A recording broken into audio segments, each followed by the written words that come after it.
But very importantly, tomorrow tariffs 25% on Canada and 25% on Mexico. Tarifa. Esse é o novo mantra do presidente americano Donald Trump. And tariffs, it's a beautiful word, isn't it? O republicano já taxou as importações do Canadá e do México em 25% e da China, primeiramente em 10% e agora em 20%. Trump anunciou ainda uma taxação sobre as importações de aço e alumínio em 25%, o que afeta diversos países do mundo, inclusive o Brasil. No mês que vem, o presidente promete anunciar tarifas recíprocas que, nas palavras dele, afetarão todos os países que aplicam taxas a importações de produtos americanos. Donald Trump lançou uma guerra comercial e contra todo o mundo, não poupando nem mesmo os aliados dos Estados Unidos. Como toda guerra, é mais fácil saber como começa do que como termina. E os prognósticos para a economia americana são pessimistas. Primeiramente, as tarifas geram um aumento nos preços para os consumidores americanos. Tudo o que é importado dos países alvos fica mais caro. Mas não para por aí. O economista Gary Hufbauer conversou com a TV 247 sobre o assunto. U.S. producers of the same product. Produtores americanos dos mesmos produtos podem dizer, bem, os importados estão mais caros, então a gente pode aumentar os nossos preços também. E geralmente é o que fazem. Talvez não pelos mesmos 25%, mas por 10%, 15%. Essa é a experiência das tarifas no passado. Então os consumidores americanos são atingidos duplamente. U.S. consumers get a second hit. Além disso, tarifas recíprocas podem prejudicar setores da economia. Esse é o caso da agricultura dos Estados Unidos, que foi alvo de uma tarifa de 15% de Pequim em resposta à taxação dos produtos chineses. O índice de preços ao consumidor, divulgado nesta quarta-feira, mostrou uma queda da inflação. Mas para Hufbauer, o motivo é que as consequências das tarifas ainda não chegaram. We haven't felt it yet.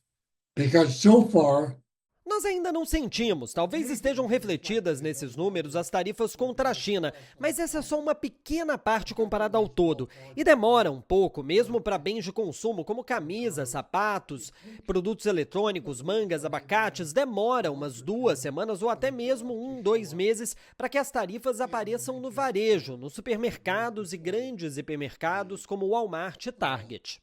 Big sellers like Walmart and Target. A taxação de matérias-primas como alumínio e aço podem demorar ainda mais para atingir os bolsos dos consumidores. Analistas, porém, viram os dados da inflação com preocupação. A queda maior em fevereiro, somada às tarifas, fizeram soar os alarmes de uma crise econômica. O banco JP Morgan elevou o risco de uma recessão nos Estados Unidos em 2025 de 30% para 40%. Firstly, these tariffs, they've unsettled consumers. Primeiramente, essas tarifas preocupam os consumidores. E como a gente sabe disso? Pelos índices de confiança do consumidor. Eles perguntam, como você acha que a vida estará no próximo mês, no próximo ano? E a confiança despencou. Eles mencionam 2 coisas, dificuldade de achar emprego e preço subindo, confiança em queda. E isso foi medido. E é um efeito das tarifas. Além disso, existe incerteza sobre as tarifas. Elas são anunciadas, depois revogadas, depois voltam de novo. O que isso faz com as empresas é tornar o panorama muito conturbado, incerto. It just makes the whole picture very cloudy, very uncertain. E em meio às incertezas, empresas seguram planos de expansão, resfriando assim a economia do país. A Casa Branca admite que os próximos meses serão conturbados, mas que trata-se de um ajuste necessário para fortalecer a indústria nacional e trazer de volta a produção de manufaturados para os Estados Unidos, uma pauta fundamental para a base política de Donald Trump. Durante o primeiro mandato como presidente, em menor escala, o republicano também aplicou tarifas. Some jobs were created, a few thousand. Algumas vagas de trabalho foram criadas, poucas mil na indústria do aço e 10 vezes mais foram perdidas nas atividades de transformação, distribuição e venda. Então não foi uma experiência feliz no passado. in past episodes. O economista afirma ainda que qualquer criação de vagas de emprego decorrentes da atual guerra comercial será irrisória. Hardly will increase the number of manufacturing jobs. Dificilmente vai aumentar o número de vagas de emprego na indústria em relação à proporção da força de trabalho. Esse número hoje é de aproximadamente 9%. Ele caiu profundamente durante o meu tempo de vida. Quando eu era um adolescente, nos anos 50, esse número era de 28%. O que aconteceu é que a produtividade na indústria aumentou muito e com a inteligência artificial vai aumentar ainda mais.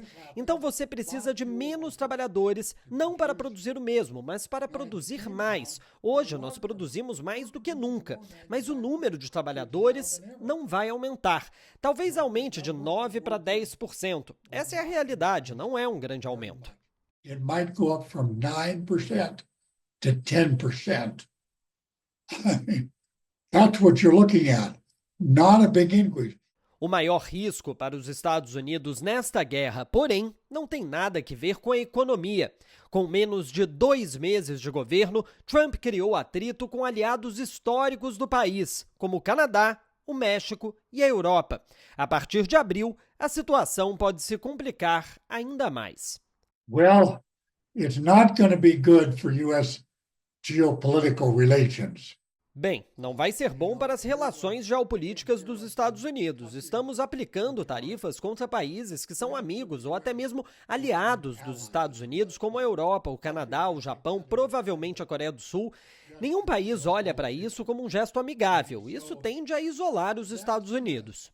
That really tends to isolate the U.S. Pedro Paiva, de Nova York, para a TV 247.